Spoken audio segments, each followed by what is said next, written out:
كما صليت على إبراهيم وعلى آل إبراهيم في العالمين إنك حميد مجيد. قال الله تبارك وتعالى في كلامه المجيد: أعوذ بالله من الشيطان الرجيم. بسم الله الرحمن الرحيم.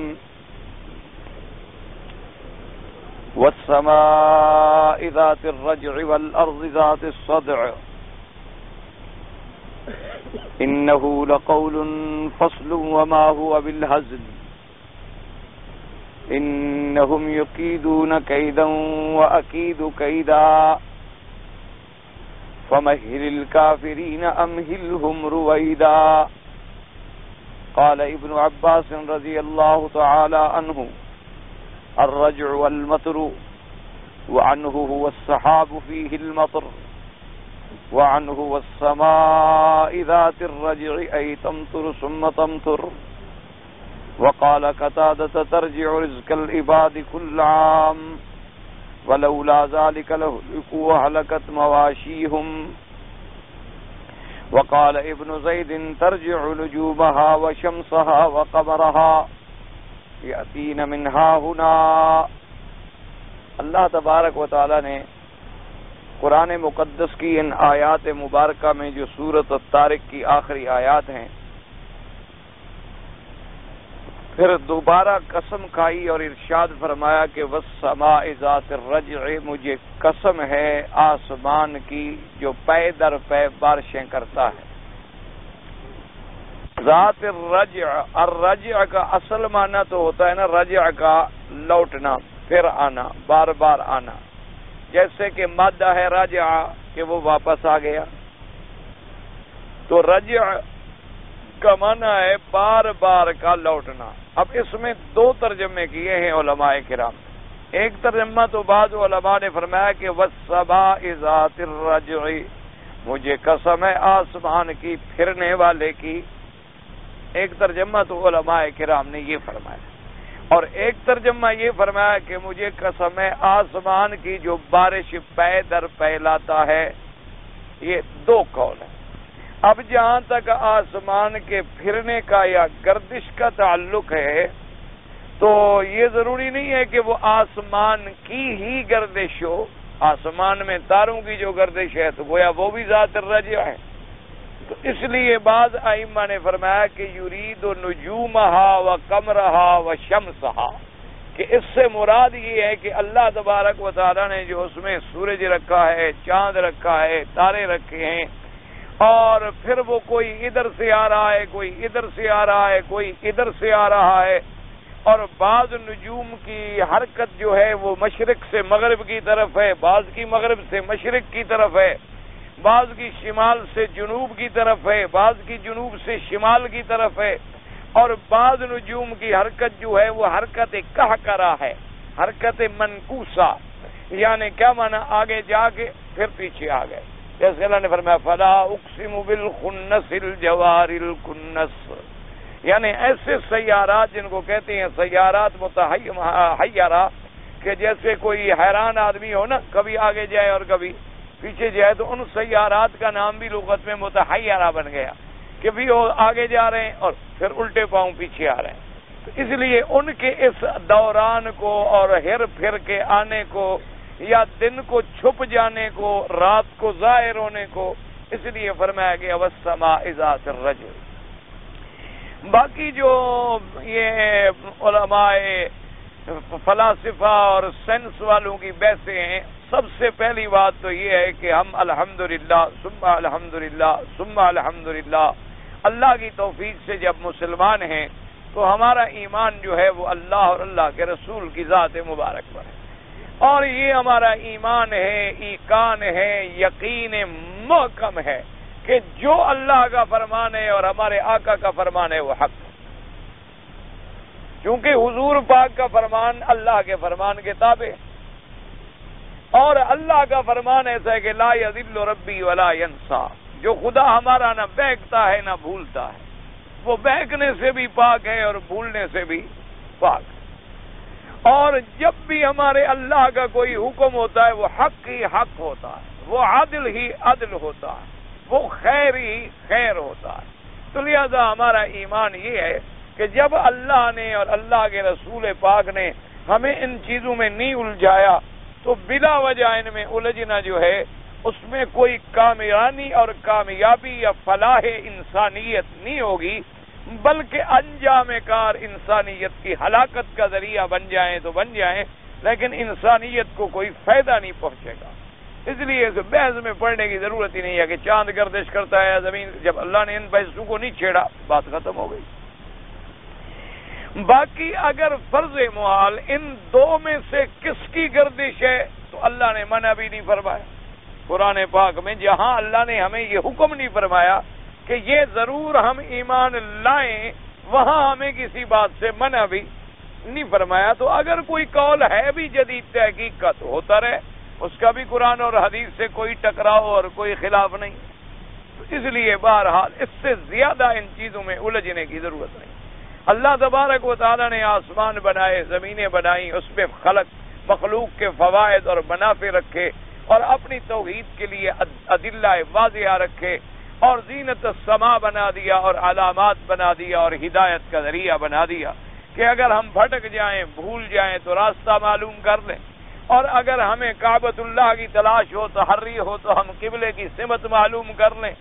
اور اسی طریقے سے ہم رمضان کی آمد ہے، عیدین کی آمد ہے، اسی طریقے سے ہمارے معاہدات ہیں، اسی طریقے سے عورتوں کی عدت حیض و نفاس ہے، اسی طریقے سے عدت وفات ہے، اسی طریقے سے عدت حمل ہے، میعاد حمل ہے۔ ان چیزوں کا ہم فائدہ اٹھائیں جس کا ہمیں شریعت نے حکم دیا ہے۔ باقی باریک بینیوں میں جانے کی کوئی ایسی ضرورت نہیں ہے۔ اگر اس میں انسانیت کا فائدہ ہوتا تو سب سے پہلے قرآن پاک اس کو کھول کے بیان کرتا۔ اس لیے فرمایا والسماء ذات الرجع۔ اب حضرت ابن عباس فرماتی ہیں کہ رجع کا معنی جو ہے وہ مطر ہے۔ فرمایا چونکہ بارش برستی ہے پھر چلی جاتی ہے، پھر برستی ہے پھر چلی جاتی، پھر برستی ہے پھر رک جاتی ہے، پھر چند مہینوں کے بعد پھر اللہ بارش عطا فرما دیتی ہے۔ اسی طرح فرمایا والسماء ذات الرجع۔ اور ایک قول حضرت ابن عباس رضی اللہ تعالی عنہ کا یہ ہے کہ فرمایا کہ رجع کہتے ہیں السحاب الذی فیہ المطر، اس بادل کو کہتے ہیں جس میں بارش ہو، یعنی بعض بادل تو خالی ہوتے ہیں، بعض بادل جو ہوتے ہیں سحاب ممطرہ یا سحاب مملوءۃ من الماء، کہ بادل ہیں پانی سے بھرے ہوئے یا بادل ہیں برسنے والے، تو فرمایا اس بادل کو بھی کہتے ہیں جس کے اندر بارش کا پانی ہو، اس کو بھی کہتے ہیں الرجع۔ یہ حضرت ابن عباس رضی اللہ تعالی عنہ کا قول ہے۔ حضرت قتادہ فرماتے ہیں ترجع رزق العباد کل عام، کہ اللہ تبارک و تعالی نے اس بارش میں اپنے بندوں کے لیے رزق کے اسباب رکھ دیے، جیسے فرمایا وفی السماء رزقکم وما توعدون، اللہ نے فرمایا تمہارا رزق آسمانوں میں ہے۔ اس کا کیا معنی آسمانوں میں؟ کہ بارشیں آسمانوں سے برستی ہیں، جب بارشیں آتی ہیں تو زمین اگتی ہے، زمین سے پھل اور اناج نکل آتے ہیں، تو اللہ نے بندوں کا رزق جو ہے وہ صرف زمین میں نہیں بلکہ وہ تو آسمانوں میں۔ اور بعض علماء نے فرمایا کہ تم زمین میں ڈھونڈ رہے ہو، تیرے رزق کے فیصلے تو آسمانوں میں ہیں، تیرے رزق کا فیصلہ تو اللہ تبارک و تعالی نے کر دیا، اور تو ابھی پیدا بھی نہیں ہوا تھا اور تیرے ابھی بطن والدہ میں تھا اور تیرا رزق بھی لکھ دیا گیا، تیری عمر بھی لکھ دی گئی، شقاوت و سعادت بھی لکھ دی گئی۔ یہ تو اسباب ہے۔ اسی لیے ایک روایت میں آتا ہے، حدیث قدسی روایت کی گئی ہے کہ اللہ فرماتے ہیں یا ابن آدم، اے آدم کے بیٹے، خلقتک لعبادتی فلا تلعب، میں نے تو تمہیں اپنی عبادت کے لیے پیدا کیا ہے، تم کھیل کود میں وقت نہ ضائع کرو۔ وقسمت رزق فلا تتعب، اور میں نے تمہارا رزق تقسیم کر دیا، بلا وجہ اپنے رزق کے لیے اپنے آپ کو ہلاکت میں نہ ڈال، اسباب کی حد تک کام کرو، باقی اللہ پہ چھوڑ۔ یہ نہیں کہ بالکل ہاتھ پاؤں توڑ کے بیٹھ جاؤ، یہ بھی حرام ہے شریعت، اس کو بھی شریعت نے منع کیا ہے کہ آدمی میں راہب بن گیا، یہ آدمی کہے جناب میں ساری دنیا سے کٹ گیا، بیٹھا رہوں گا اور رزق میرے اوپر سے گرے گا۔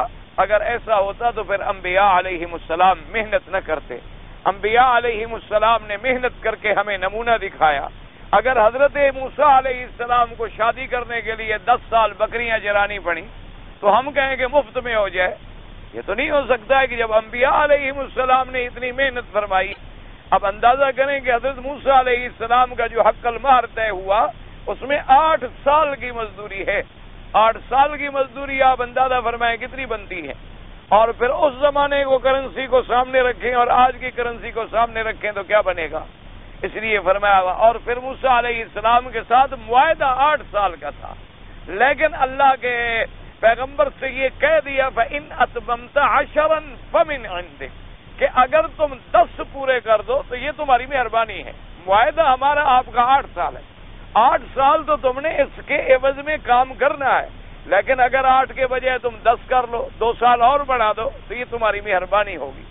اس لیے قرآن کہتا ہے کہ موسیٰ علیہ السلام چونکہ اللہ کا نبی تھا، اللہ کا رسول تھا اور شان والا پیغمبر تھا، فلما قضى الاجل موسیٰ علیہ السلام نے 10 سال پورے کیے کہ تاکہ میں زیادہ سے زیادہ معاوضہ ادا کروں اپنے رشتے کا. اور یہ نہیں کہ 8 سال کے بعد بھی اگر کہہ دیتے کہ جی آپ کا ہمارا معاہدہ پورا ہو گیا تو بات ختم ہو جاتی. لیکن حضرت موسیٰ علیہ السلام نے پورے 10 سال جو تھے پورے فرما لیے. تو اب بیان محنت کی. داؤد علیہ السلام زرہ بنا کے بیچتے تھے. حضرت نوح علیہ السلام نجارے کا اور لکڑی کا کام کرتے تھے. حضور صلی اللہ علیہ وسلم مکے والوں کی بکریاں چراتے اور مہینے کی مزدوری لیتے تھے. حضور صلی اللہ علیہ وسلم اگر اپنا جوتا مبارک ٹوٹ جاتا تو خود لے کر سی لیتے تھے. اپنا کپڑا پھٹ جاتا تو سوئی لے کر سلائی خود فرما لیتے تھے. اسی طریقے سے جتنے انبیاء علیہم الصلاۃ والتسلیم گزرے ہیں ہر پیغمبر نے کوئی نہ کوئی کام کیا ہے. اسی طرح اصحاب رسول اللہ رضوان اللہ علیہم اجمعین سیدنا ابی بکر صدیق رضی اللہ تعالی عنہ حضور کے خلیفہ بن گئے، امت کے لیے بادشاہ بن گئے اور پورے عالم اسلام کے سرتاج بن گئے. لیکن پہلے دن کپڑے آپ نے لنگیاں ہاتھ پہ ڈالی ہوئی اور بازار میں بیچ رہے تھے. سیدنا عمر بن الخطاب رضی اللہ تعالی عنہ آئے تو آپ نے فرمایا ماذا تفعل یا ابی بکر، آپ کیا کر رہے ہیں؟ انہوں نے فرمایا تو بچوں کو کھانا کہاں سے کھلاؤں، کیا کر رہے ہیں؟ اب تو آپ خلیفہ بن گئے، بادشاہ بن گئے، اگر آپ ان کاموں میں الجھ گئے تو امت کو کون سنبھالے گا، پورے نظم اور نسق کو کون چلائے گا؟ فرمایا پھر میں بچوں کو کیسے کھلا سکتا ہوں. تو حضرت امیر المؤمنین عمر رضی اللہ تعالی عنہ نے ابی عبیدۃ الجراح جو اس وقت بیت المال پر امین تھے ان کی خدمت میں آئے کہ حضرت ابی بکر اگر اپنے کاموں میں مصروف رہ گئے تو خلافت کا کام نہیں چل سکے گا، لہذا میری رائے یہ ہے کہ بیت المال سے کچھ وظیفہ مقرر کر دیا جائے جس میں حضرت ابی بکر رضی اللہ تعالی عنہ کے گھر کا گزر بسر ہو سکے. حضرت ابی عبیدہ بھی تو صحابی ہیں رسول اللہ کے.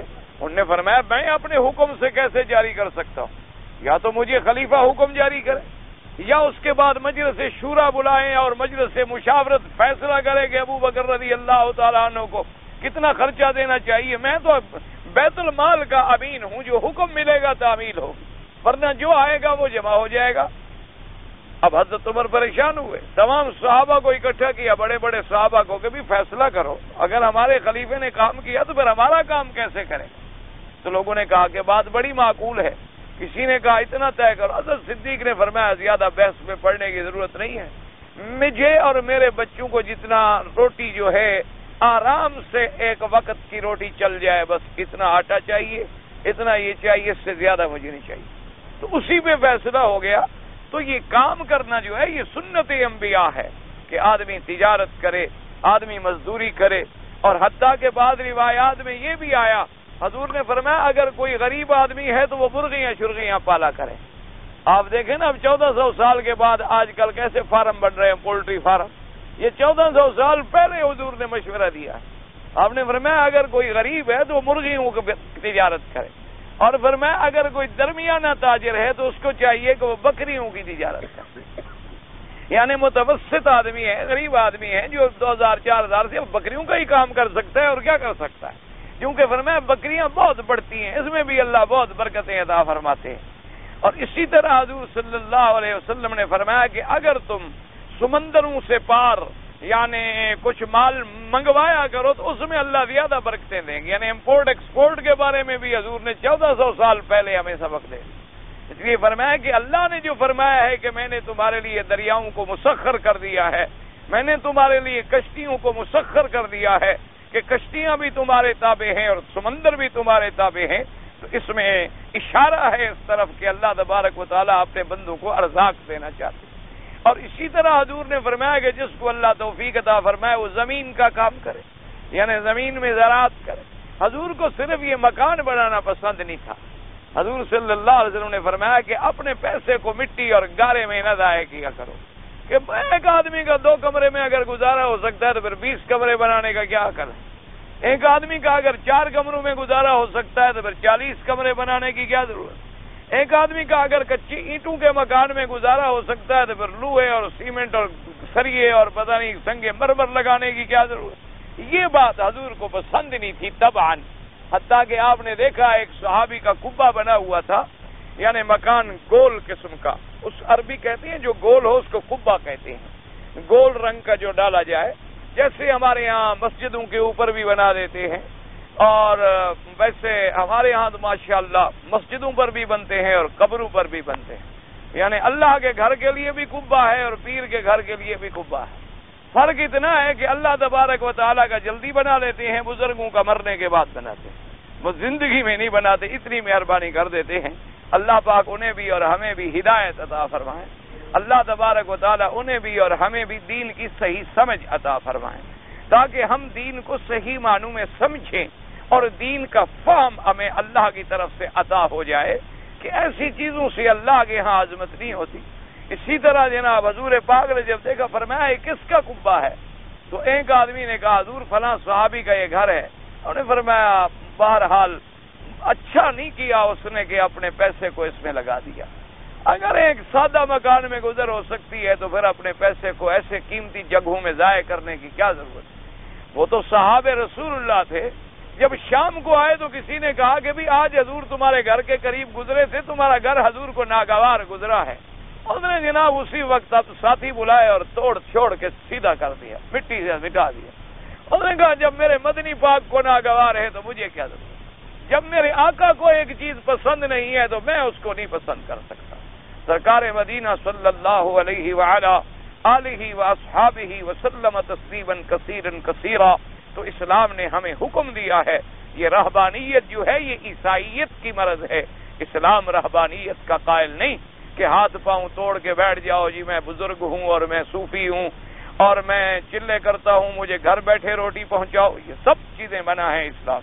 اسلام کہتے ہیں سب سے بہتر کام وہ ہے جو قسم ید سے اپنے ہاتھوں کی محنت سے کمائے اور کھائے اور اپنے بچوں کو کھلائے. اسی طرح ایک روایت میں آتا ہے کہ ایک آدمی کو دیکھا گیا کہ وہ کثرت نوافل میں مشغول ہے. اس سے پوچھا گیا کہ حضرت آپ تو نوافل میں ہیں تو کھانا وانا کہاں سے کھاتے ہیں؟ انہوں نے کہا جی میرا ایک بھائی ہے، وہ زمینوں میں کام کرتا ہے، محنت مزدوری کرتا ہے.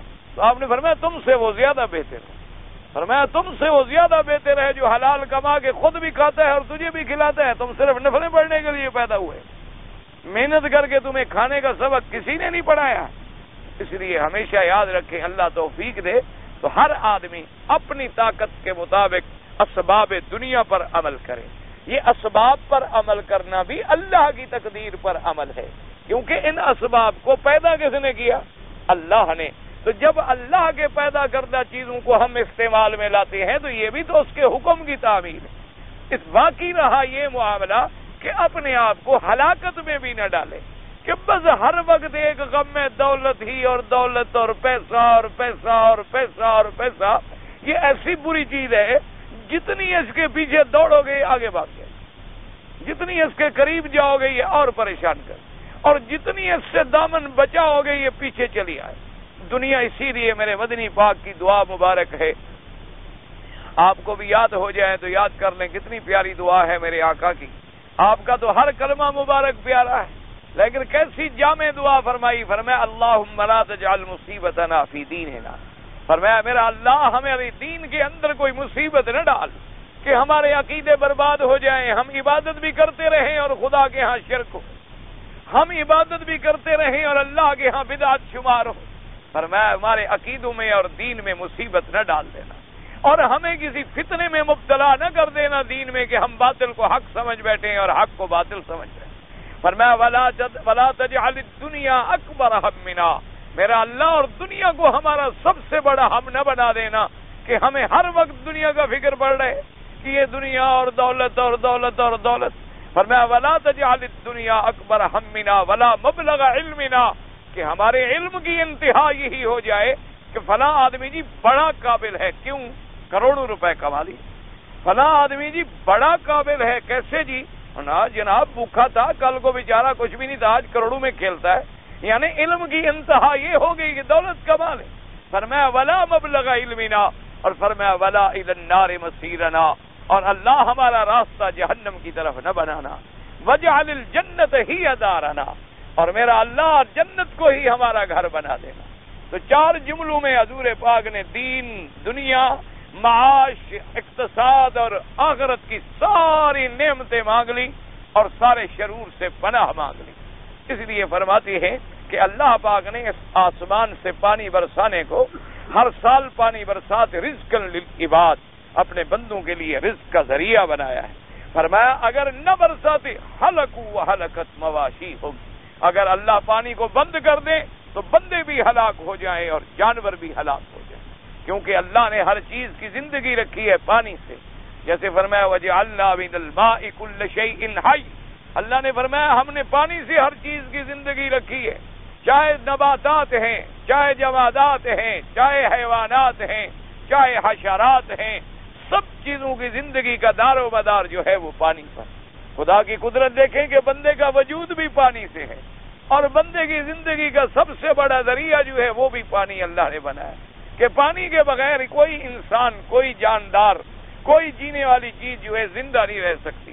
اسی طرح حدیث پاک میں آتا ہے حضور پاک صلی اللہ علیہ وسلم, خاتم الانبیاء محمد مصطفیٰ صلی اللہ علیہ وسلم, آپ جمعہ کے دن خطبہ پڑھا رہے, ایک صحابی کھڑے ہو گئے, انہوں نے کہا ہلکت الاموال والعیال یا رسول اللہ. انہوں نے کہا حضور ہمارے بچے بھی برباد ہو گئے, ہمارے مال بھی برباد ہو گئے, مدتیں ہو گئی, بارش نہیں ہوتی آسمانوں. آپ بھی دعا کریں اللہ بارش عطا فرمائے, دل سے دعا فرمائیں. چونکہ امام ابو حنیفہ رحمۃ اللہ علیہ, ان کے نزدیک تو اصل میں بارش کی دعا ہوتی اسی طرح ہے. وہ تو فرماتے ہیں کہ بغیر نماز کے آدمی اللہ تبارک و تعالیٰ سے التجا کرے کہ جیسے حضور نے خطبہ پڑھاتے ہوئے دعا فرما دی. اس لیے آدمی اللہ سے دعائیں مانگیں کہ اللہ تبارک و تعالیٰ اس بلاد پر بھی اور بلاد مسلمین پر بھی اپنی رحمتوں کی بارشیں برسائیں. اللہ تبارک و تعالیٰ عذاب رفع فرمائیں اور رحمتوں کے فیصلے فرمائیں, رحمتوں کی بارشیں فرمائیں.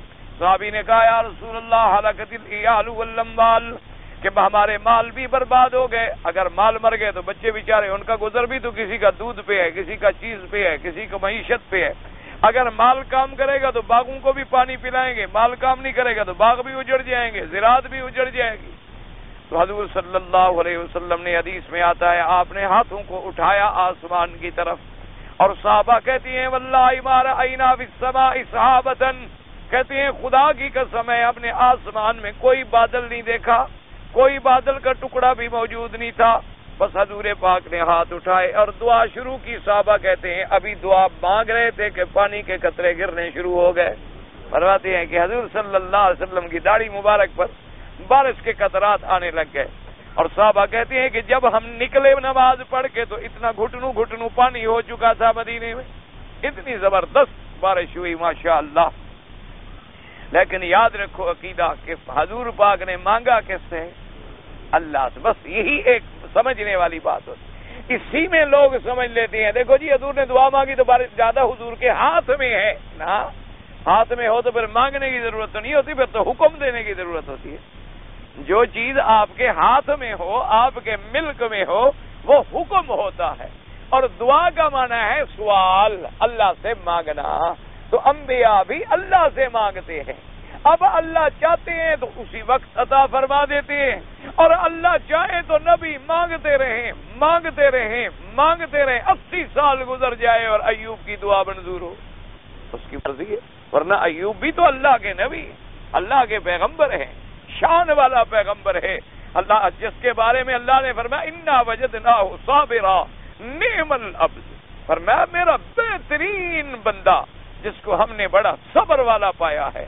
80 سال تک بیماری میں مبتلا ہوئے, دعائیں مانگتے رہے. جب اللہ کی رحمت آئی فرمایا ارکض برجلک ھذا مغتسل, میرے پیغمبر یہاں جہاں بیٹھے ہو یہی زمین پہ پاؤں مارو. اللہ میاں میں تو مریض آدمی ہوں, پر میں تمہارا کام پاؤں مارنا ہے, تمہارا کام کوئی زمین پھاڑنا تو نہیں ہے, باقی تو میری مرضی ہے. زمین پہ پاؤں مارا, چشمہ نکلا ہے, فرمایا اس سے غسل بھی کرو, پی بھی لو. غسل کیا، پانی پیا، واپس بیوی آئی تو باہر کھڑی ہو گئی کہ کوئی اور آدمی آ گیا، کیونکہ 80 سال سے خاوند تو مریض تھے، وہ تو بیچارے ہل نہیں سکتے تھے. کہا ماشاءاللہ اندر تو ایک خوبصورت جوان بیٹھے ہیں. پر میں من اندر کہا یوں میں تمہارا خاوند ہوں، عجیب بات ہے. میں کہا یہ کیا ہو گیا؟ اس نے کہا یہ میرے اللہ تبارک و تعالیٰ کی قدرت. تو اس لیے ہمیشہ یاد رکھیں انبیاء ہوں اولیاء ہوں، اپنے عقیدوں کو صاف کرو. مسلمانوں آدمی طواف سے کبھی نجات نہیں پا سکتا، حج پڑھنے سے کبھی نجات نہیں ہو سکتی، صرف تسبیحاں پڑھنے سے کبھی نجات نہیں ہو سکتی. ساری رات اگر آپ دریا کے کنارے پہ کھڑے ہو کے ذکر کرتے رہیں نجات نہیں ہو سکتی جب تک کہ مسلمان کا عقیدہ ٹھیک نہ ہو جائے. اسی عقیدے کی اصلاح کے لیے 1,24,000 پیغمبر آئے ہیں کہ لوگوں کو کفر سے چھڑائیں، شرک سے چھڑائیں، غیر اللہ کے دروازے سے چھڑا کے اللہ کے دروازے پہ جھکا دیں. اب انبیاء بھی اللہ سے مانگتے ہیں، اولیاء بھی اللہ سے مانگتے ہیں، ساری کائنات اللہ کے آگے سوال کرتی ہے. باقی جیسے جیسے شان بڑی ہوتی ہے کبھی ایسا رحم بھی فرماتی ہیں کہ ہاتھ نیچے بھی نہیں آئے اور بارش برس گئی. اسی وقت بارش برس گئی اور ایسی بارش مبارک آئی کہ جمعہ بارش، پورا ہفتہ بارش. دوسرا جمعہ جب آ گیا نا پورا ہفتہ روز بارش لگاتار مسلسل رکی ہی نہیں،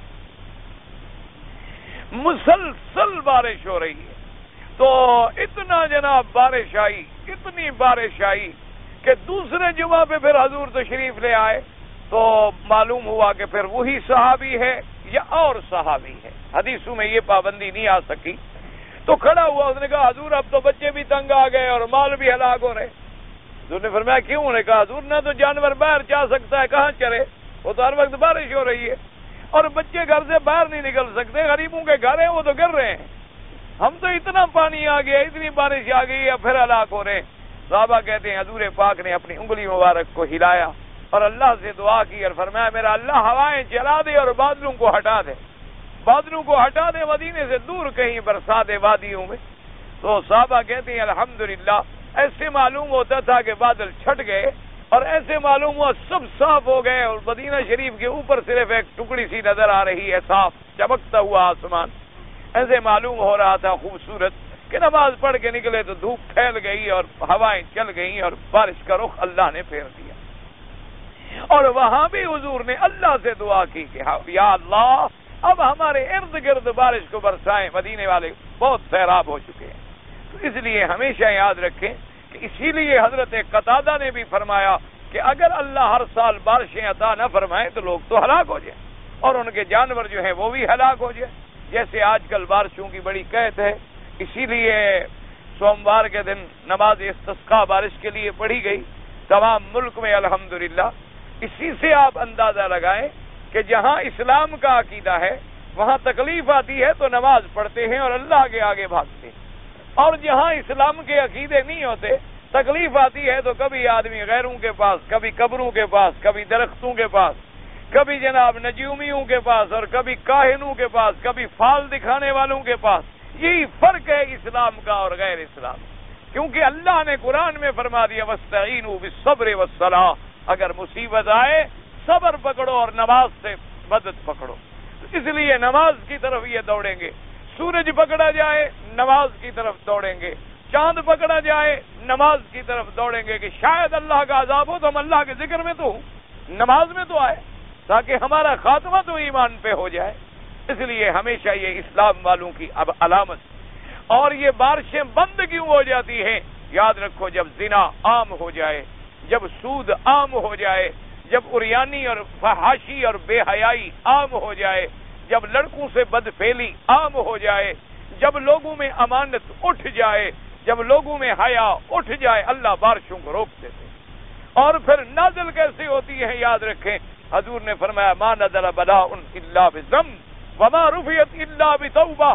فرمایا اللہ کوئی مصیبت نازل نہیں کرتے مگر تیرا کوئی گناہ ہوتا، اور وہ مصیبت تجھ سے ٹلے گی کیسے؟ کہ تم اللہ کے دروازے پہ توبہ کرو، اللہ کے دروازے پہ معافی مانگو، اور جب تم توبہ کرتے ہو، استغفار کرتے ہو تو پھر اللہ کی رحمت جو ہے وہ جوش میں آ جاتی. اس لیے اللہ سے دعائیں بھی مانگیں اور استغفار بھی کریں اللہ سے. ہم سب اپنے گناہوں سے توبہ بھی کریں، اللہ کی طرف متوجہ ہوں تاکہ اللہ تبارک و تعالیٰ اپنی رحمت کی بارشیں بھیجیں. تاکہ اس ملک کو اللہ ہمیشہ قیامت تک کے لیے آباد فرمائے. اللہ تبارک و تعالیٰ ان کو محتاج نہ کریں قیامت تک. اللہ تبارک و تعالیٰ کسی اسلام والے ملک کو محتاج نہ فرمائے. الحمدللہ ثم الحمدللہ. تو حضرت قتادہ نے یہ ترجمہ فرمایا کہ والسماء ذات الرجع، فرمایا ترجع رزق العباد کل عام، ہر سال کچھ ایک موسم ایسا اللہ کی طرف سے آ جاتا ہے کہ بارشیں لوٹ پھر کے آ جاتی. ولولا ذالک، اگر ایسا اللہ نہ فرمائے تو برباد ہو جائے. وہلکت مواشیہم. وقال ابن زید رحمہ اللہ تعالی ترجع نجومها وشمسها وقمرها. انہوں نے فرمایا والسماء ذات الرجع کا معنی یہ ہے کہ اس کے چاند تارے اور سورج جو ہیں ان کا ایک نظام ہے، جاتی ہیں اور آتی ہیں، جاتی ہیں اور آتی ہیں. ہر کوئی جو ہے اپنے اپنے دائرے میں حرکت کر رہا ہے، چل رہا ہے، جا رہا ہے، آ رہا ہے. اور اسی طرح ایک بات یہ بھی یاد رکھیں کہ ان کا چلنا، ان کی سیر، ان کے صحیح معنوں میں جو مسائل ہیں وہ اللہ ہی جانتے. ہم نے تو جتنی لفظ قرآن مبارک میں پڑھے ہیں یا فرمان رسول پاک میں پڑھے ہیں ہمارا ان پر ایمان ہے، کیونکہ ہم الحمدللہ ثم الحمدللہ قرآن و سنت کے طالب العلم ہیں. ہم کسی کی سینس کے طالب تو نہیں ہیں کہ ہم سینسی موشگافیوں میں پڑ جائیں. اس لیے ہمارا ایمان تو صرف یہ ہے جو حضور نے فرما دیا. جیسے فرمایا والقمر قدرناہ منازل حتی عاد کالعرجون القدیم للشمس ينبغي لها ان تدرك القمر ولليل سابق النهار. اور اس کے بعد پھر گھٹتے گھٹتے ایسے ہو جاتا ہے جیسے کسی کھجور کی شاخ. اور اس کے بعد فرمایا کہ سورج کی یہ طاقت نہیں کہ وہ چاند سے آگے نکل جائے، اور نہ فرمایا کہ کبھی ایسا نہیں ہو سکتا کہ جو رات کا وقت ہے رات پہلے آ جائے یا دن مؤخر ہو جائے. جو ہم نے حکم دیا ہے اسی دائرے کے اندر یہ تیر رہے ہیں اور پھر رہے ہیں. کل فی فلک یسبحون. تو اب حضرت ابن زید نے یہ ترجمہ فرمایا والسماء ذات الرجع، چاند سورج. اب دوسری قسم، یہ پہلی قسم والارض ذات الصدع. قال ابن عباس وان صدعوا عن النبات. اللہ نے فرمایا مجھے قسم ہے زمین کی جو پھٹنے والی ہے. صدع کہتے ہیں پھٹ جائے، ایسے نا یہ یوں ہو جانا، پھٹ گیا، اس کو کہتے ہیں صدع. اسی لیے آپ نے دیکھا ہے نا آپ کے محاورات میں بھی ہوتا ہے کہ جی اس کو صداع ہو گئی ہے، سر میں درد ہو نا تو کہتے ہیں جی صداع ہے. کیا معنی؟ یعنی سر گویا پھٹ رہا ہے، اس کو بھی کہتے ہیں صداع. تو اسی طرح صدع کا معنی ہوتا ہے شک ہو جانا، کسی چیز کا پھٹ جانا. تو اللہ نے فرمایا کہ زمین پھٹتی ہے. تو حضرت ابن عباس نے فرمایا کہ زمین کے پھٹنے کا کیا معنی؟ فرمایا کہ زمین پھٹتی ہے اور اس سے کھیتیاں نکلتی ہیں، درخت نکلتے ہیں، باغات اگتے ہیں. اگر زمین بالکل جامد ہو جائے اور سب چیزوں کو اندر چھپا دے اور پھٹے نہ اور کھلے نہ تو کیا نکلے گا؟ اس لیے اللہ تبارک و تعالیٰ نے جیسے قرآن پاک میں آپ نے پڑھا ہوگا، خدا کرے یاد ہو، صحابہ رضوان اللہ علیہم اجمعین کے بارے میں اللہ نے فرمایا تھا، فرمایا ذالک مثلہم فی التوراۃ ومثلہم فی الانجیل کزرع اخرج شطأہ فآزرہ فاستغلظ فاستوى علی سوقہ یعجب الزراع لیغیظ بہم الکفار. اس کے بعد اللہ تبارک و تعالی نے فرمایا کہ دیکھو مثال ایسی ہے کہ جیسے ایک دانہ ڈالتے ہیں، دانے ڈالنے کے بعد باریک باریک اس سے ایسے کونپلیں نکلتی ہیں، پھر وہ جاتے جاتے ماشاءاللہ ایک شاخ بنتی ہے، اس کے اوپر پھر ہم دانے لگاتی ہیں اور نیچے اس کی جڑیں ہم جماتی ہیں. مثال دی گئی کہ جیسے سبزی ابتدا میں کتنی کمزور ہوتی ہے، ایک گٹھلی لگاؤ کھجور کی تو جب کھجور کا نکلے گی تو کتنی کمزور ہوتی ہے، اور جب کھجور بن جاتی ہے دیکھا کیسا مضبوط تنا ہے، کیسی مضبوط لکڑی ہے اور لمبی کھڑی ہے. فرمایا صحابہ کی جماعت بھی ایسے تھی کہ جب آئے تو غریب کمزور تھے، ایسا ایسا ایسا ایسا ایسا ایسا بڑھتے بڑھتے اسلام کی عظیم قوت بن گئے کہ جو مظلوم تھے وہ فاتح بن کے مکے میں داخل ہوئے اور پوری دنیا پہ اسلام کا پرچم لہرا دیا. اس لیے فرمایا کہ جب کھیتی نکلتی ہے تو زمین پھٹ جاتی ہے. فرمایا والارض ذات الصدع یعنی یصدع للنبات. اللہ تبارک و تعالیٰ کھیتیوں کو اگانے کے لیے زمین کو پھاڑتے ہیں اپنی قدرت سے. وَقَدَا كَانَ سَعِيدُ بْنُ جُبَيْرُ وَإِكْرَمَةُ وَأَبُو مَالِكُ وَالضَّحَّاكُ وَالْحَسَنُ وَقَتَادَةُ وَالسُّدَيُّ وَغَيْرُ وَاحِدٍ. ان سب حضرات نے بھی یہی ترجمہ کیا ہے کہ زمین صدع کو مانا زمین پھٹنے والی. اب یہ دو قسمیں کھانے کے بعد اب دیکھیں مقسم علیہ، یعنی جس چیز پہ قسم کھائی گئی اس کو کہتے ہیں مقسم علیہ، یا یوں سمجھیں کہ اس قسم جو ہے کھا کے اصل دعویٰ کیا ہے؟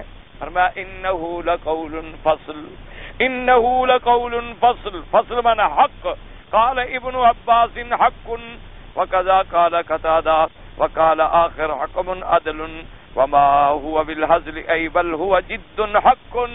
اب اللہ نے فرمایا انہ لقول فصل، فرمایا کہ قرآن جو ہے یہ قول حق ہے، قول عدل ہے، قول فصل ہے جو حق اور باطل کو جدا کرنے والا ہے۔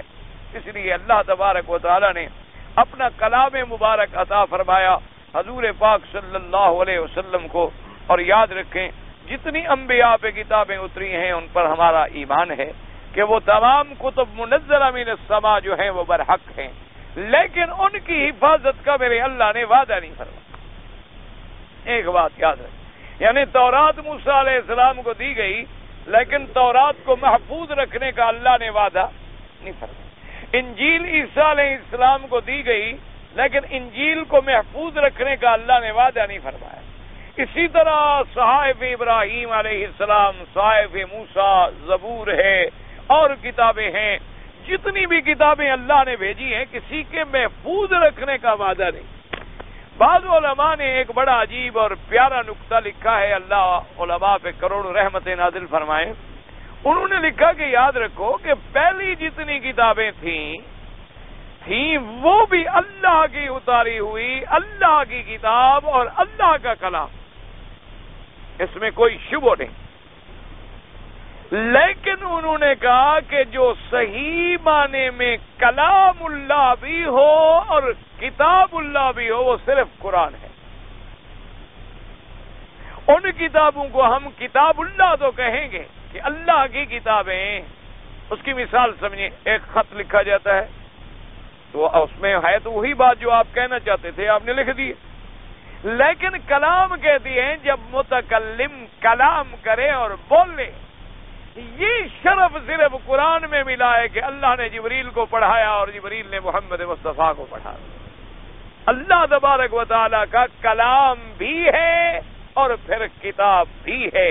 تو پہلے جو تھی وہ تھی تو اللہ کا فرمان، لیکن کتاب لکھ کے تورات پوری کی پوری موسیٰ علیہ السلام کو ایک دفعہ دے دی گئی، تو وہ کتاب تو تھی لیکن اس کو یہ شرف نہیں تھا کہ اللہ نے وہ پوری تورات مبارک خود بول کے پڑھ کے سنائی ہو یا جبریل کو سکھلائی ہو اور جبریل نے آگے پڑھایا ہو موسیٰ علیہ السلام کو، نہ، پوری کتاب کی کتاب آپ کو الواح دے دیے گئے اور اس پہ تورات لکھی ہوئی مل گئی۔ اسی طرح انجیل ہے، اسی طرح زبور ہے۔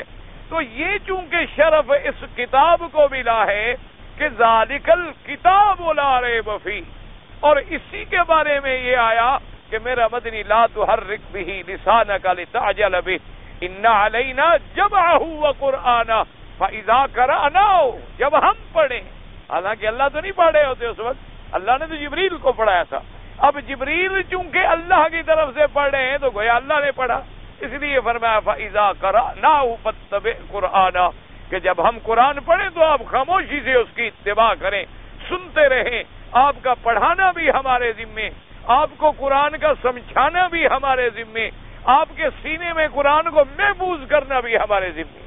اور اس کے بعد وعدہ فرما دیا اور فیصلہ فرما دیا کہ انا نحن نزلنا الذکر وانا لہ لحافظون، کہ میرا مدنی ہم نے قرآن کو اتارا ہے اور اس کی حفاظت کرنے کے ذمہ دار بھی ہم ہیں۔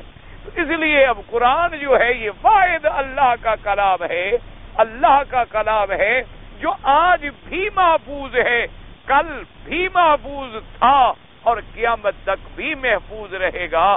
اس میں کوئی تحریف، کوئی تبدیل، کوئی تغییر، کوئی رد و بدل، کوئی لفظ آگے پیچھے کر لے یا ایک لفظ اوپر نیچے کر دے، سوال پیدا نہیں ہو سکتا۔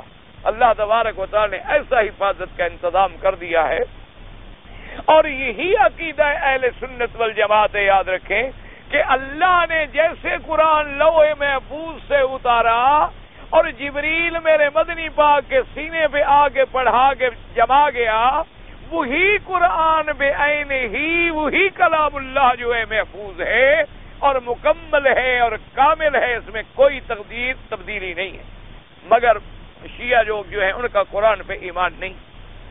سیدھی بات، یہ بہانے بناتے ہیں جب لوگوں کو کہتے ہیں نہیں جی نہیں ہم تو قرآن کو مانتے ہیں، ہمارا قرآن پر ایمان، دیکھو جی ہم مانتے نہ ہوتے تو یہی پڑھتے۔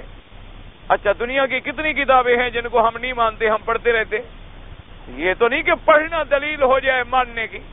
اب کئی انگریزوں کی کتابیں ہیں لکھی ہوئی ہم پڑھتے ہیں، کئی انگریزوں کی کتابیں ہیں جو لکھی گئی اسلام کے خلاف، ان کو بھی ہم پڑھتے ہیں تاکہ ہم ان کے اعتراض سنیں، سمجھیں اور جواب دینے کی کوشش کریں۔ کئی ایسی باطل فرقوں کی کتابیں ہیں جن کے ہم مطالعے کرتے ہیں، کئی اہل بدعت کی کتابیں ہیں ہم پڑھتے ہیں کہ انہوں نے کیسے کیسے اعتراضات گھڑے ہیں اور لوگوں کو کیسے کیسے گمراہ کیا ہے۔ اس لیے پڑھنا دلیل نہیں ہوتا۔ جب انہوں نے اپنی کتابوں میں باقاعدہ ایک روایت نہیں، دو نہیں، تین نہیں، چار نہیں، 2000 روایت نقل کی ہے کہ یہ قرآن جھوٹا ہے، انا للہ و انا الیہ راجعون، 2000، ایک نہیں، دو نہیں، تین چار، 2000 روایت۔ اور بعض روایتیں وہ اپنے ائمہ معصومین سے نقل کرتے ہیں کہ یہ قرآن تو چند نشائی قسم کے لوگوں نے لکھا تھا اور صحابہ نے اس میں اپنے منشے سے رد و بدل کر دیا، کہیں بڑھا دیا ہے اور کہیں گھٹا دیا ہے اور کہیں آتے چھپا دی ہیں اور اہل بیت کے حقوق پر انہوں نے ڈاک۔ اب ہم کہتے ہیں بھی اگر تمہارا ایمان ہے اس قرآن پر تو جن لوگوں نے تمہاری یہ کتابیں لکھی ہیں تم اعلان کر دو کہ بھی ہم ان کو نہیں مانتے۔ ایک اصولی بات ہے نا، ایک اصولی بات ہے، کوئی جھگڑے کی بات نہیں۔ مثلا ابن کثیر ہم پڑھ رہے ہیں، پڑھا رہے ہیں، اس کا معنی ہے کہ ہم اس کو مانتے ہیں۔ اگر ہم اس کتاب کو مانتے ہی نہیں تفسیر کو تو کیوں پڑھ رہے ہیں؟ اس تفسیر پر اگر ہمارا ایمان ہی نہیں ہے، اگر ابن کثیر رحمۃ اللہ علیہ کی تحقیق پر ہمارا یقین نہ ہو تو ہم یہ 16 سال زندگی اسی میں کھپائے جا رہے ہیں، ایسی کتاب پر جس کو ہم نہیں مانتے۔ یہ عجیب بات ہے۔ ہمارے تمام مدارس میں الحمدللہ بخاری، مسلم، نسائی، ابن ماجہ، ابی داؤد، ترمذی، یہ ساری کتابیں پڑھائی جا رہی۔ اگر ہمارا ان پر ایمان نہیں تو ہم پڑھا کیوں رہے ہیں؟ ایک واضح سی بات ہے۔ اور اگر ان کا بھی ان کتابوں پر ایمان نہیں ہے اور وہ ان کتابوں کو غلط سمجھتے ہیں اور اس میں لکھنے والوں کو غلط سمجھتے ہیں، بڑی کھلی سی بات ہے کہ واضح ان کے علماء اکٹھے ہو کر ایک بات لکھ دیں کہ بھئی ان روایات پر ہمارا کوئی ایمان نہیں اور ان کتابوں پر ہمارا کوئی عقیدہ نہیں، اور آئندہ وہ کتابیں نہ ہم چھاپیں گے، نہ ہم اپنے مدرسوں میں پڑھائیں گے، نہ ہم بیچیں گے۔ بات ختم ہوگی، قصہ ختم ہو گیا، ہمیں بھی تسلی ہو جائے گی بھی ہاں ٹھیک بات ہے، قرآن کو مانتے۔ لیکن صرف زبانی کلامی کہہ دینے سے تو بات نہیں بنتی ہے۔ اچھا قرآن کی حفاظت کا اندازہ دیکھیں کہ اب 1400 سال گزر گئے قرآن پاک، اچھا، اور حضور پاک کے زمانے میں قرآن مجید جو ہے ایک جگہ پر لکھا ہوا تو تھا نہیں۔ حضور پاک کے زمانے میں چند صورتیں اس کو یاد ہیں اور چند صورتیں اس کو یاد ہیں اور چند صورتیں ان کو یاد ہیں، 4 یا 5 یا اس سے کچھ زیادہ کا عدد ہے جن صحابہ کو پورا قرآن یاد تھا، الف سے لے کر یا تک چند صحابہ تھے اور قرآن لکھا ہوا تھا۔ لیکن کیسے لکھا ہوا تھا؟ کسی کے پاس 1 سورت ہے، کسی کے پاس 2 صورتیں ہیں، کسی کے پاس 4 صورتیں ہیں۔ اور لکھا ہوا کیسے تھا؟ یہ کاغذ موجود نہیں تھے اس زمانے میں، لوگ لکڑیوں پہ لکھ لیتے تھے، جیسے ہم کسی زمانے میں بچے تھے نا تختیاں لکھا کرتے تھے، تختی بنا کے دیتے تھے نا والدین، اور اسی پر لکھا اور پھر اس پہ میٹ لگایا اور صاف کیا اور فلاں کیا، اور انہوں نے بھی ایسی لکڑیاں بنا لی اور ان کے اوپر قرآن کی آیات لکھ دی۔ اسی طریقے سے بعض لوگ یہ کرتے تھے کہ جیسے ہرن ہیں اور جانور ہیں، ان کے چمڑے ہوتے تھے، چمڑوں کو رنگ دینے کے بعد چمڑا پاک ہو گیا، جب اس کی دباغت ہو گئی، طہارت ہو گئی، اس پہ آیات لکھ دیتے تھے۔ اور کہیں کہیں کچھ اوراق بھی میسر آتے تھے تو اس پر بھی قرآن کو لکھ دیا جاتا تھا۔ لیکن آپ اندازہ فرمائیں کہ 1400 سال گزر گئے، ابھی چند عرصہ قبل ایک قرآن پاک کا نسخہ ملا سنا میں، سیدنا علی رضی اللہ تعالی عنہ کی اپنی قلم سے لکھا ہو، حضرت علی رضی اللہ تعالی عنہ کا اپنی قلم سے لکھا ہوا اللہ کے قرآن کا نسخہ ملا، اور الحمدللہ الف سے لے کر والناس تک بعینی ہی وہی ہے جو سیدنا عثمان نے لکھا ہے۔ الحمدللہ ایک حرف کا بھی فرق نہیں، ایک لفظ کا بھی درمیان میں فرق نہیں. تو اس سے بڑی دلیل اور کیا ہو سکتی ہے قرآن پاک کی حفاظت کی، قرآن پاک کی محفوظیت کی، کہ اللہ نے ایسا انتظام فرما دیا ہے اللہ تبارک و تعالی نے. اور اس کے علاوہ پوری کائنات میں آپ ایک آدمی نہیں پیدا کر سکتے کہ جو آدمی دنیا کی کوئی کتاب یاد کر سکے. یعنی بڑے سے بڑے امتحان ہوتے ہیں، بڑے بڑے ذہین طالب ہوتے ہیں ماشاءاللہ، انجینئرنگ کے، ڈاکٹری کے، اور بڑے بڑے یونیورسٹیوں میں پڑھنے والے، اور بڑے بڑے ذہین اور مفکر اور بڑے دماغ والے بچے ہوتے ہیں. یہ کبھی نہیں ہو سکتا کہ وہ کوئی ایک کتاب 100 صفحے کی یاد کریں اور پھر کبھی نہ بھولیں. امتحان کے دنوں میں رٹا وٹا لگا لیں گے، امتحان کا دن نکلے گا 10 دن کے بعد پھر پوچھو کہ یار یاد تو سیدھا دیکھ لیں تو ہو سکتا ہے پھر کوئی بات یاد آ جائے. یعنی چند نظمیں، چند اشعار بھی یاد کریں بھول جائیں گے. لیکن قرآن پاک کا معجزہ دیکھیں کہ اللہ جس کے سینے میں رکھ دیتی ہے قیامت تک، جب تک زندہ ہے قرآن یاد ہے، چھوٹا بچہ ہے قرآن یاد ہے. اور دنیا کی آپ مثلا آپ اور ہم انگریزی پڑھے ہوئے نہیں ہیں، انگریزی کی کتاب پہلے تو ہم پڑھ ہی نہیں سکتے، اگر ہم پڑھ بھی لیں تو پھر ہم اس کو یاد نہیں کر سکتے. لیکن کوئی آدمی اجمی ہے، افریقی ہے، کالا ہے، گورا ہے، ہندی ہے، سندھی ہے، افغانی ہے، اللہ کا قرآن ہے عربی میں نہیں جانتا قرآن یاد ہے. کتنے آپ کے ہاں حافظ ہیں، قاری ہیں جن کو قرآن کے ترجمے کا ایک لفظ بھی نہیں آتا لیکن پورا قرآن یاد ہے. اور ماشاءاللہ ایسے لوگ تو اب بھی موجود ہیں جن کی منزل جو ہے ایک قرآن روز پڑھ لینا. یہ نہیں کہ دنیا میں ختم ہو گئے، اب بھی موجود ہیں الحمدللہ ثم الحمدللہ. اور ایسے تو ہمارے بڑے اساتذہ ہیں کہ رمضان شریف آئے گا 3 راتوں میں ختم، 10 پارے پڑھیں گے، 3 راتوں میں ختم، پھر 3 راتوں میں ختم، پھر 3 راتوں میں ختم. یہ تو عام بات ہے.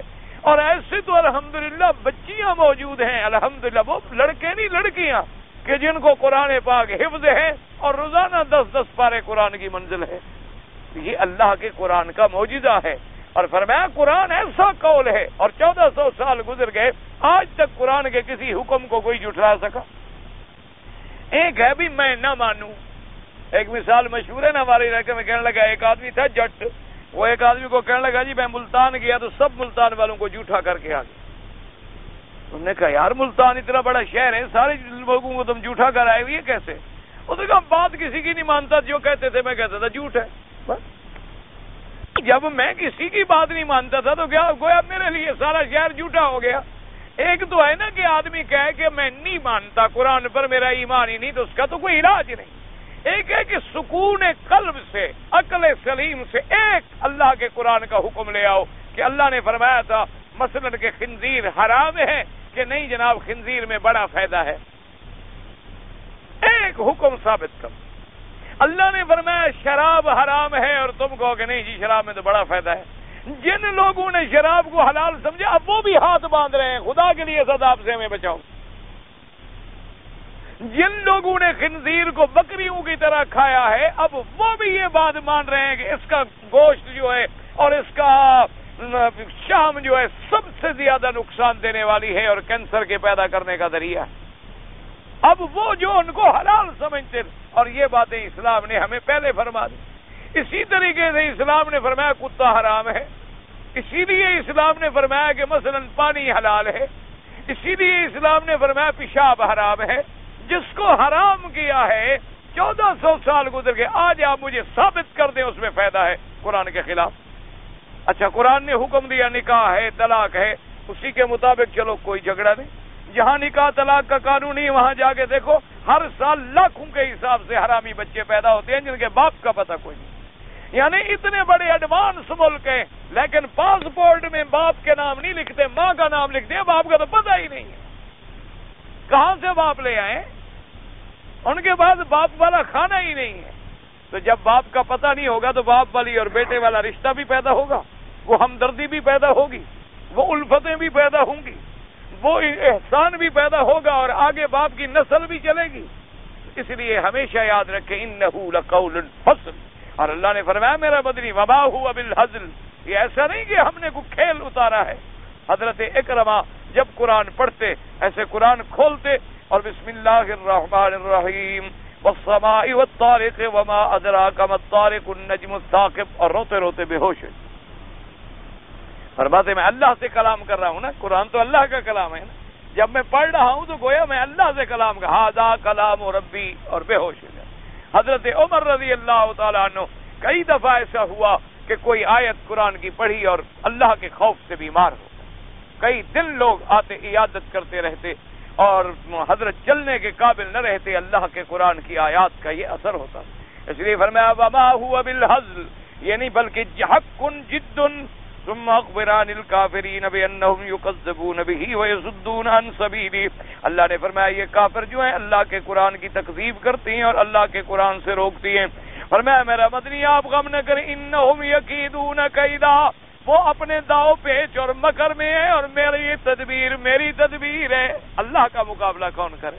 فرمایا وہ قرآن کو مٹانا چاہتی ہیں پر میں قرآن کو رکھنا چاہتا ہوں، وہ میرے مدنی کی نبوت کو ختم کرنا چاہتے ہیں، میں اپنے مدنی پاک کی نبوت کو پوری دنیا پہ چمکانا چاہتا ہوں۔ اس لیے فرمایا آپ فکر نہ کریں، انہم یکیدون کیدا یمکرون بالناس فی دعوتہم الی خلاف القرآن، مختلف داؤ پیچ ہیلے بہانے، کبھی کہتے ہیں جادو ہے، کبھی کہتے ہیں شعر ہے، کبھی کہتے ہیں خود بنایا ہے، کبھی کہتے ہیں سیکھ کے لایا ہے، کبھی کہتے ہیں اللہ کا کلام نہیں۔ فرمایا فَمَهِّلِ الْكَافِرِينَ أَمْهِلْهُمْ رُوَيْدًا أَيْ أَنذِرْهُمْ وَلَا تَسْتَعْجِل لَّهُمْ، میرا مدنی آپ مہلت دیں، آپ جلدی نہ کریں ان کو ہلاک کرنے کے بارے میں دعا کرنے میں۔ قَلِيلًا وَسَتَرَىٰ مَاذَا أُحِلَّ بِهِم مِّنَ الْعَذَابِ وَالنَّكَالِ وَالْعُقُوبَةِ وَالْهَلَاكِ، آپ تھوڑا صبر فرمائیں، دیکھیں کہ ہم ان کافروں کو کیسے عذاب دیتی ہیں، کیسے برباد کرتے ہیں۔ اب یہ اللہ کی مرضی، چاہیں تو دنیا میں عذاب دیں اور چاہیں تو آخرت میں عذاب دیں۔ اور اس کے بعد فرماتے ہیں نمتعہم قلیلا ثم نضطرہم الی عذاب غلیظ، اللہ نے فرمایا ہم ان کو مہلت دیں گے تھوڑی سی، پھر ہم ان کو سخت عذاب دردناک کی طرف لے جائیں گے۔ الحمدللہ، آخر تفسیر سورۃ الطارق وللہ الحمد والمنہ۔ اللہ تبارک و تعالیٰ کے شکر سے سورۃ الطارق کی تفسیر اللہ نے نصیب فرمائی۔ اللہ کی رحمت سے انشاءاللہ سورۃ الاعلیٰ کی تفسیر جو ہے وہ پڑھیں گے۔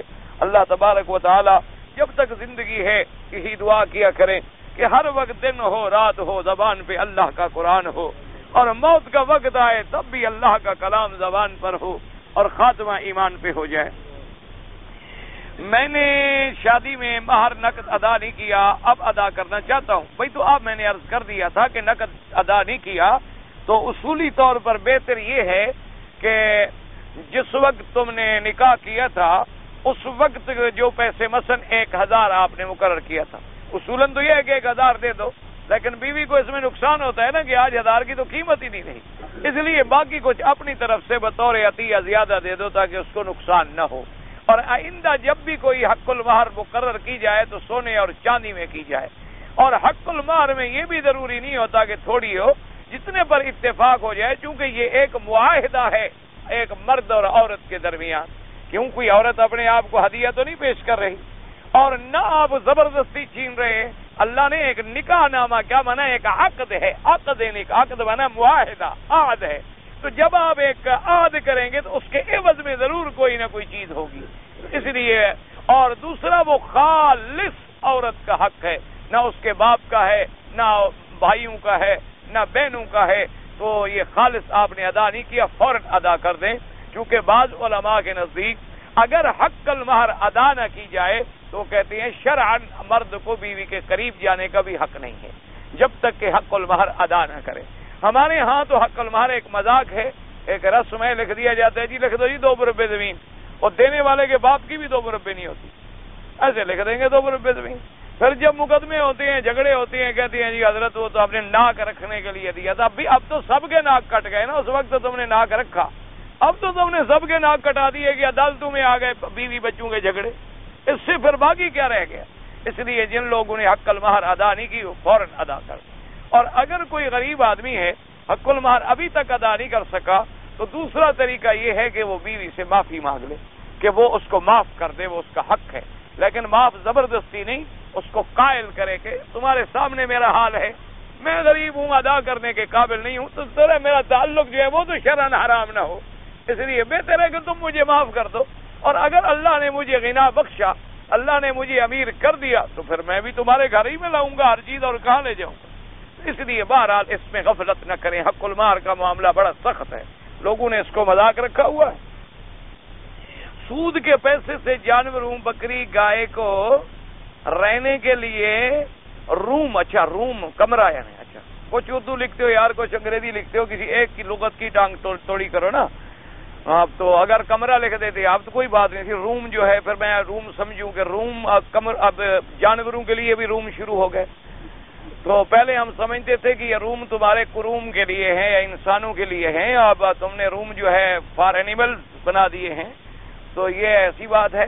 تو بہرحال جو گزارش یہ ہے کہ سود کے پیسے سے جب تم ایک کمرہ بنا کے جانور باندھو گے تو جانور فائدہ اٹھا رہا ہے کہ نہیں اٹھا رہا؟ تو اس جانور کا دودھ تم پیتے ہو, پر تم فائدہ اٹھا رہے ہو کہ نہیں اٹھا رہے؟ سیدھی بات ہے کہ حرام ہے.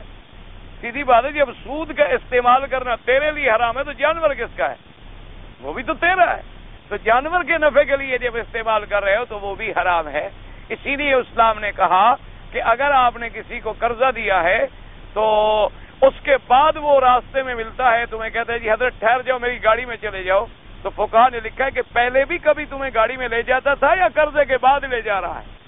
اگر پہلے بھی لے جاتا تھا تو بیٹھ جاؤ, اگر پہلے کبھی نہیں لے گیا تو صاف ظاہر ہے کہ قرضے کے شرمندہ ہے کہ میرے پر احسان ہے, مجھے قرضہ دیا ہے, پر میں یہ فائدہ اٹھاؤ گے, یہ بھی سود بن گیا. اس لیے سود سے بچیں. سود اتنی حرام چیز ہے, یہ اللہ کی لعنت ہے, اللہ سے جنگ کرنے کے برابر ہے. اگر کسی کے پاس سود کا پیسہ ہے, ثواب کی نیت نہ کرے, بغیر ثواب کی نیت کیے ہوئے بینک والوں سے لے لو, کیونکہ بینک والوں کو دے گے وہ اور کفر کریں گے. ان سے لے کر غریبوں کو دے دو, لیکن ثواب کی نیت نہ کرو, اس لیے کہ ثواب تو حلال پہ ملتا ہے, حرام پر کیسا ثواب ملے گا؟ لیکن چلو کسی غریب کا بھلا تو ہو جائے گا. یا فقہا نے لکھا ہے کہ کہیں مسجد کے لیٹرین بن رہے ہوں یا مدرسوں کے حمام نہیں ہوتے, غسل خانے نہیں ہوتے, لیٹرین نہیں ہوتے, یا سڑک وڑک نہیں ہوتی, ایسے کاموں میں ڈال دو بس, لیکن ثواب کی نیت پھر بھی نہ کرو. جس نے 40 قبریں کھودی ہوں تو اس کو ایک عمرے کا ثواب ملتا. میں ایسا نا یار قبرستان جا کے کھودنا شروع کر دو, انا للہ و انا الیہ. یا مسئلہ ہے کہ مردوں کے لیے کوئی ایسی حدیث نہیں ہے, لوگوں نے گھڑی ہوئی ہے. حدیث میں آتا ہے کہ میری امت کے 73 فرقے ہوں گے, اور حضور نے فرمایا کہ ان میں سے 72 جہنم میں جائیں گے, مگر ایک فرقہ جو ہے وہ نجات والا ہوگا. تو وہ ایک فرقہ کون سا ہے؟ حدیث میں موجود ہے کہ ما انا علیہ واصحابی. حضور نے فرمایا جو میرا طریقہ ہے اور میرے صحابہ کا. تو جو حضور اور صحابہ کے طریقے پہ ہے وہی نجات والا ہے, باقی صرف نجات والے نہیں.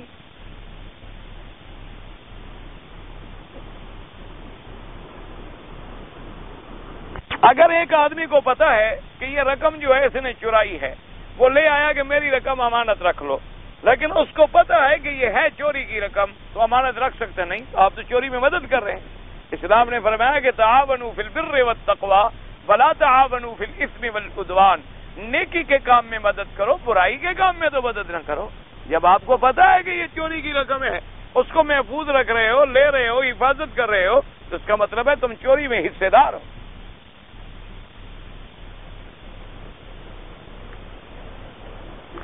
ایک آدمی کہتا ہے کہ ایک قوال جو ہے وہ حرم میں قوالی کہے گا. تجربہ کر دیکھو, انشاءاللہ نہ قوال ہوگا نہ قوالی ہوگی اللہ کی رحمت سے. یہاں قرآن ہی ہوگا اور محمد کا فرمان ہوگا. یہاں میراثی کا کام نہیں ہے, یہاں اللہ والوں کا کام ہے. یہاں میرا مدنی محمد پیدا ہوا اور قرآن اترا ہے, قوال نہیں اترے, نہ قوالی پڑی گئی ہے. ویسے آپ کو شوق ہو تو ایک آدھا تجربہ کر دیکھیں. آپ نے اپنا ملک سمجھا ہوا ہے, انشاءاللہ اس کی وجود بھی نہیں ملے گا کہ کبھی پیدا بھی ہوا تھا.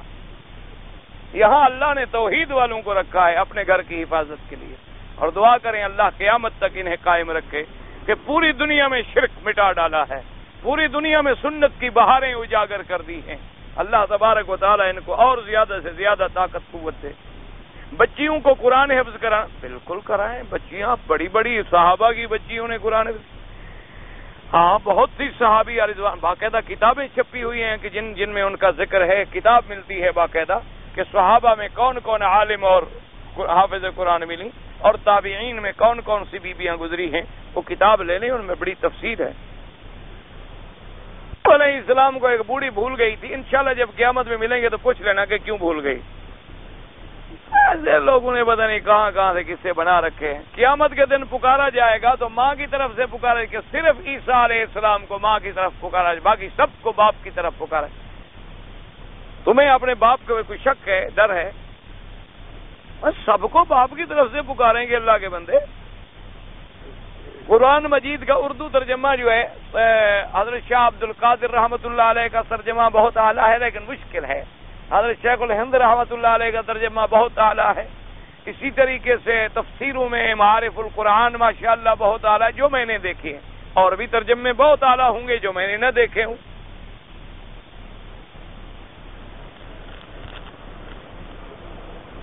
وادی ارنا کا معلومات کیا مانا؟ ارنا وادی کا نام ہے, اور کیا معلومات؟ وہاں حضور پاک تشریف فرما تھے, وہاں غسل فرمایا, پھر عرفات میں تشریف لے گئے. بس